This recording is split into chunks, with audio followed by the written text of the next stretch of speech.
Good afternoon. Welcome to Midcap Radar. I'm Reema Tendulkar. With me is Sonal Bhutra, and these are the top stories that we're tracking. Midcap's gain trading largely in line with large peers as stocks bounce back strongly despite the uncertainty over the US debt ceiling deal. Consumer durables, utilities lead gains while metals skid. Schneider Electric and Linde India jump on strong margin expansion while a revival in business momentum pushes up Sudarshan Chemicals in trade today. Mahindra CIE jumps after M&M sells its remaining stake in the company, lifting an overhang. A large manufacturing pact with the Gujarat government gives Deepak Nitrite a fillip. The 5,000 crore MOU includes the manufacturing of specialty chemicals and is expected to substitute imports in the country. Okay, it is definitely a mid-cap day, right? So that is one index which is trading higher despite the weakness that we are seeing in the benchmark index today. So the Nifty is down by 40 points. It has seen some more selling pressure from the top. So that is something that we'll be tracking because it is just at that 18,300 mark. We'll have to see whether it sustains at those levels or we'll see some more selling pressure and that, if at all, that takes Nifty below that 18,300 mark or not. Some fears around the debt ceiling in the US, but that is not something which is impacting the mid-cap side of things so much. Mid-cap index, again, despite falling from the highs, is still in the green and a lot of individual stocks in focus. And Reema, of course, we have the monthly expiry tomorrow, so ahead of which as well, we'll see some positions being built up on the index and individual stocks as well. Indeed, but right now on the index at least, the fall that we've seen from levels of nearly 18,400 down to 18,300 is coinciding with the sell-off that we're seeing globally. So Asia was on the back foot since the beginning, but Hang Seng losses were about 1%. The Japanese markets were down nearly 1%, but now the sell-off there has accelerated. So Hang Seng is down close to about 1.7%. Shanghai is down 1.3%. If you pull up the Japanese index, that's still down close to about 1%, but a couple of the other Asian markets have seen accelerated losses. Pull up the early rates from Europe, and Europe has opened up sharply lower. The CAC is down 1.7%, the DAX is down 1.4%, FTSE is down 1.5%. So there is some big cuts seen in the European markets, this region, and the sentiment clearly has been rattled about the standoff on the US debt ceiling. So Wall Street took a step back yesterday, and now you're seeing similar cuts across the European market screen as well. That's one rate for you, CAC, but you are seeing a similar cut across the other indices in Germany, as well as UK. Let's get to the mid-caps then, since that's the island of green today. We've got Vivek joining in with the details. Well, absolutely right. It's a green screen as far as the broader end of the markets are concerned. Some interesting names on the radar today. Yesterday, we saw quite a bit of correction across the infra pack. Today, you're seeing a bit of a bounce back after actually going through and analyzing the kind of impact that the Karnataka government move will have. So NBCC up by almost 6.5% today. Vatek Waba, yesterday the company had an analyst call, after which, a couple of EPS upgrades have come today. Stock is up almost 8%. SpiceJet, yesterday we saw a very large block deal where one of the institutions actually holding shares sold a significant chunk. Today the stock has bounced back very sharply. On the other hand, names like CEAT, tire companies continue to do well. Two names from the oil exploration pack, both Deep Industries as well as Engineers India, today up on strong volumes as well. Stocks, that are moving on the back of very strong volume action today. Metro Brands today, very strong volume action, up almost 5%. Prime Focus, after a while, this particular stock is up 13%, and very strong results with good management commentary in the investor presentation. Schneider Electric up almost 15%. Some of the stocks that are seeing a bit of profit booking at higher level, weak results. Antony Waste Handling down 11%. GET&D, weak results as well as weak management commentary. And Spandana Purti, this particular stock too, down in today's trading session. Yes, a lot of moving parts in the broader markets. Earnings, news updates, that's keeping the mid-cap screen cheerful for now. We'll move on and talk about the technicals of the market. Samit Chavan, the technical analyst at Angel One, is joining us for just that. Samit, good afternoon. Thank you so much for that. Do you think this nervousness is something that will remain till tomorrow when we have the monthly expiry? What are the charts suggesting? Possible. Market has already seen a sharp run-up, toward the fag end of last month. And, that's the reason we are seeing some consolidation. So this is more of a time-wise correction that is happening right now. And if you see in last 2 to 3 days, the intraday range has shrunk a bit. On the higher side, 18,400, 450 has been acting as a strong resistance. And importantly, Bank Nifty has reached its previous highs of 44,150 odd level. So it is seeing some profit booking or tentativeness before surpassing its previous highs. But it's a matter of time. We would expect the overall strength to remain strong.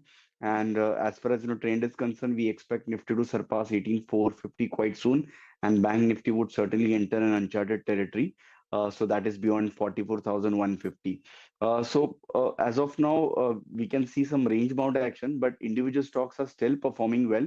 And today, as you rightly pointed out, mid caps are doing well. So one should keep focusing on individual stocks, cash segment stocks. You need to identify appropriate themes, that are giving better opportunities.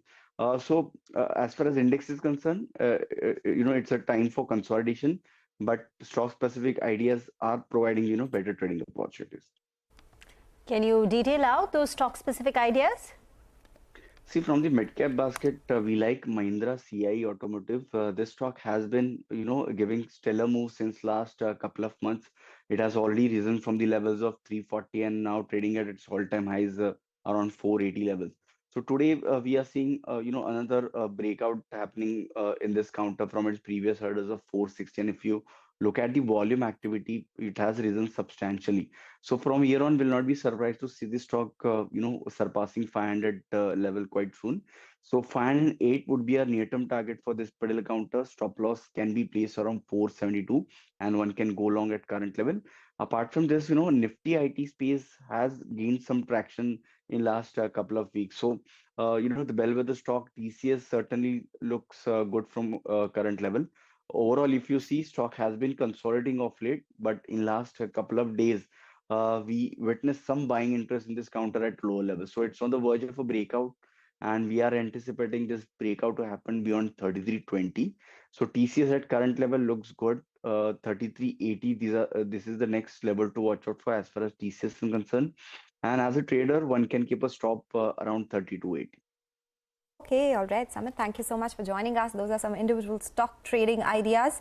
We'll do one thing, slip into a short break. On the other side, we'll focus on some stock reacting to their Q4 earnings and get our mid-cap spotlight stock as well. Stay tuned.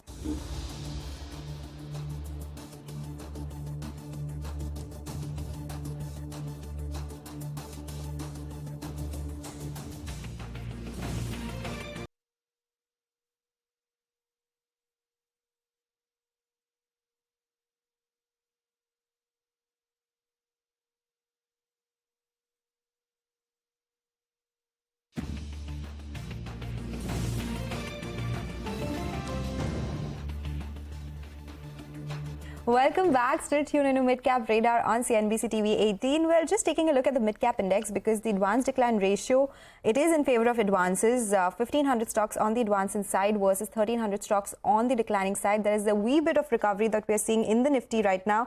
So it's down 26 points versus 40 points downtick that we were seeing at the start of the show.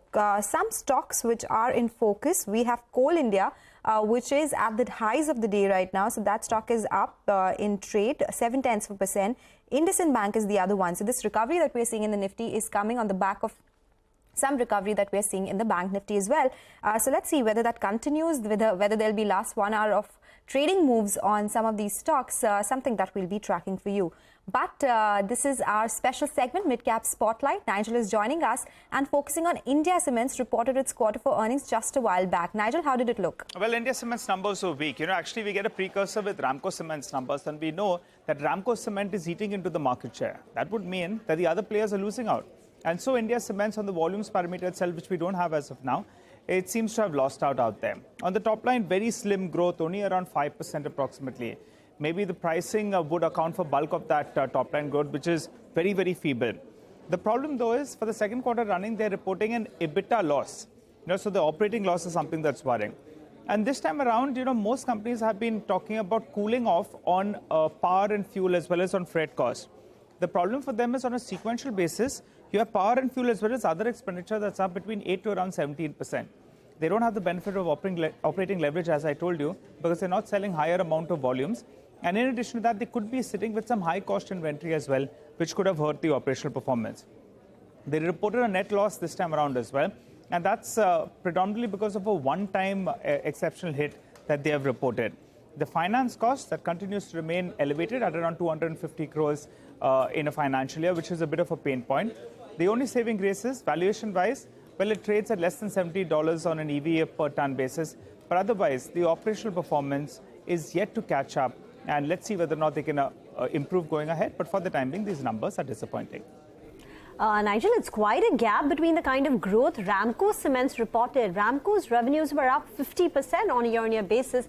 In comparison, India Cements' top line was only up 5%. So, as you were pointing out about that market share switch going towards Ramco is clearly playing out. But thank you very much for highlighting that. Let's talk about Johnson's Control Hitachi Air Conditioning. That's losing in trade. Weak set of Q4 numbers. Sudhir joins in with the fine print. Thanks so much for that. So Johnson Controls is on our radar today on the back of weak set of earnings. Now, they have reported their numbers post-market yesterday, and the revenues have declined over 20% on a year-on-year basis. The gross profit margin has expanded to 31.5% versus 28% when you compare it to same time last year, but that is largely due to cooling off of raw material prices. Their EBITDA is down 41% and margins have contracted to 4.3% versus close to 6%. They've also reported a loss of 1 odd crores versus a profit of 16 crores. Now, the losses have occurred due to lower other income, higher taxes, and also an exceptional item of 2.4 crores.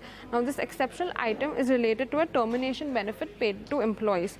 Nirmal Bang has written on this. The company is not rated under the coverage, but it is under review, and they have the report says that they expect the demand to be muted in Q1 of FY23 on account of unseasonal rains, weak consumer sentiment, and also higher channel inventory across the industry. They expect the margin headwinds to persist in the near term for Johnson Controls. Thank you very much for that. Another one that we're looking at is Dishman Carbogen Amsys. That's reacting to its Q4 numbers. Ekta is here with more. Ekta.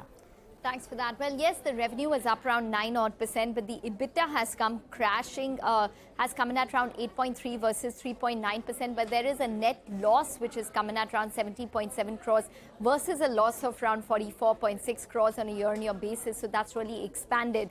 Now, the company has indicated that, the revenue was aided by their Bavla site, which has seen an uptick. The lower sales were because of the vitamin D sales in the quarter, lower margins because of the Dutch business due to higher raw material costs. There was a forex element in the quarter. R&D was around 7 odd crores, and there was a one-time consultancy operation expense also to the tune of 4.2 crores, and a provision on account of a contract which was to the tune of around 42 odd crores. If you look at it segment-wise, Carbogen Amsys, which is basically their CRAMS business, Q4 revenue was up 9.1%. Margins, however, came in lower on a year-on-year basis. Vitamin D, the Q4 revenue was down 5.3% and margins crashed all the way to 13.2 versus 19.2%. Their API and intermediates business also saw a strong growth, but the margins came in at just about 2% And the India Quants and Generics business, the revenue was down around 14.4% with margins stable at around 7%. So really marred by one-offs this quarter and due to segmental performance, which was really mixed this quarter, which impacted Dishman. Okay, Dishman in focus, weak set of numbers, losses have expanded. Ekta, thank you so much for that lowdown. We do have a lot of stocks that are in focus, but for now, we'll slip into a short break and get back on those stock-specific actions on the other side. Stay tuned for that.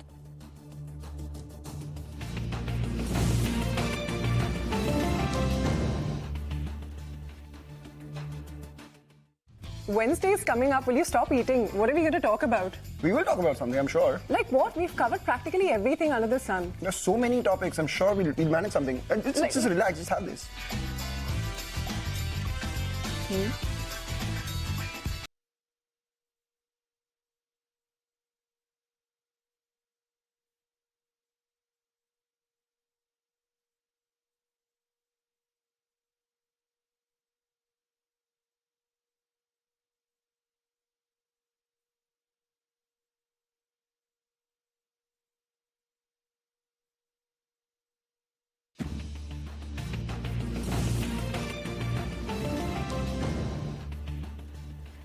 Welcome back. The stock on our radar right now is Deepak Nitrite, and the company has some very large investment capex plans. Sonal, you want to tell us? Yes, more? so it's an MOU. They've signed it with the Gujarat government, and the amount is huge. It's 5,000 crore rupees, which will be spread over a period of 4 years.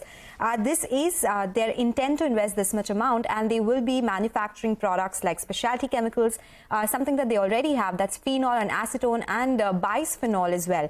Now, this will be done at their existing capacity at Dahej or the Nandaseri plant. These are two big capacities that they have. The products that will be manufactured will be used in different segments. For instance, specialty chemicals will cater to agrochemicals and pharma industry.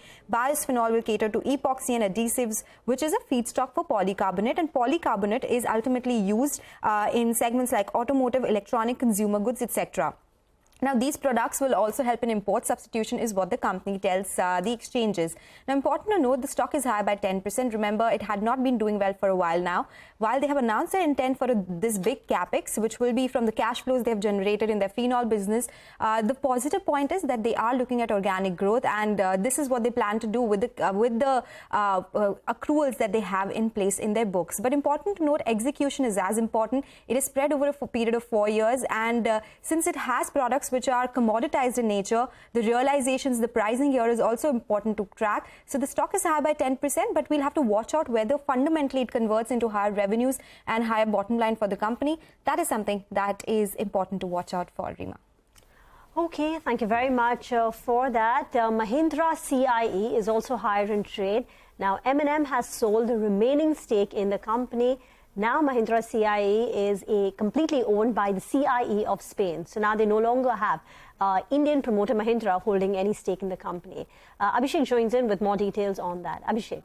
Well, Rima, as you mentioned, sources have told CNBC TV18 that M&M has sold its balance stake of 3.2% in Mahindra CIE. So the sale price was around 460, which we saw in trade today, much higher than the indicative price of 430 to 453 per share. So it lifts the overhang of selling pressure, given the fact that this is a clean-out trade. The entire stake that was owned by M&M has been sold in Mahindra CIE. M&M got about 560 crore from this deal. Indicative amount was about 521 crores. So M&M had earlier sold about 6.06% stake in March 2023 at a price of 357. So over here, if you take a look at this price, it's above around 27 to 29% in just 2 months. So Kotak Securities was the broker. We also have a brokerage note on Mahindra CIE from Motilal Oswal, who has a buy recommendation and a target price of 550 per share. They say that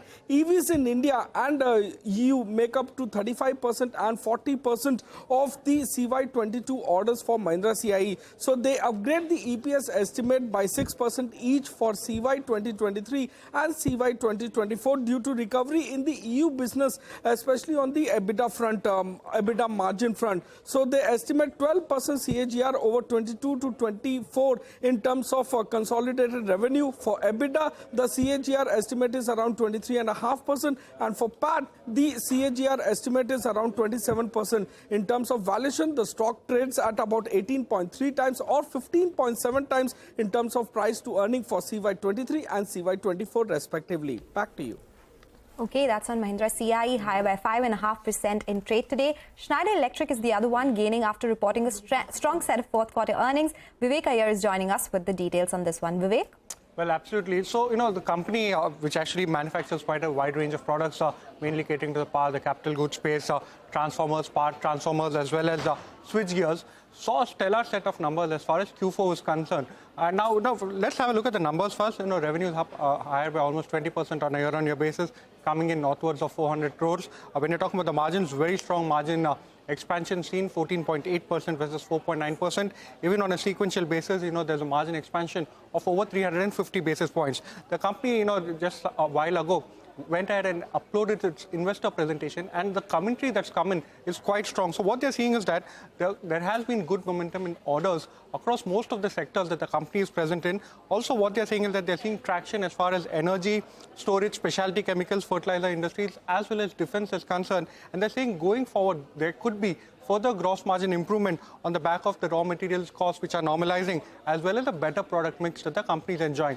Talking about the order flows for FY23 went up by over 10%. And even in Q4, strong order inflows coming in of over 550 crore, again higher by over 10%. So strong set of numbers. You know, the investor presentation reveals very strong commentary as well. No wonder the stock is up over 15% in the session today.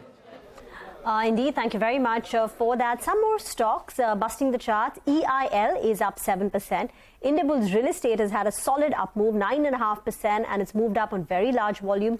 NCC, HCC, these infrastructure companies are higher in trade. You've got Laurus Laboratory, our team was also pointing that out. That's up close to about 6.5%. Crompton has gained 3.5%. Hutco is up 3.5%. These are stocks moving up on pretty large volumes. Out of time on Midcap Radar, your stocks when we return.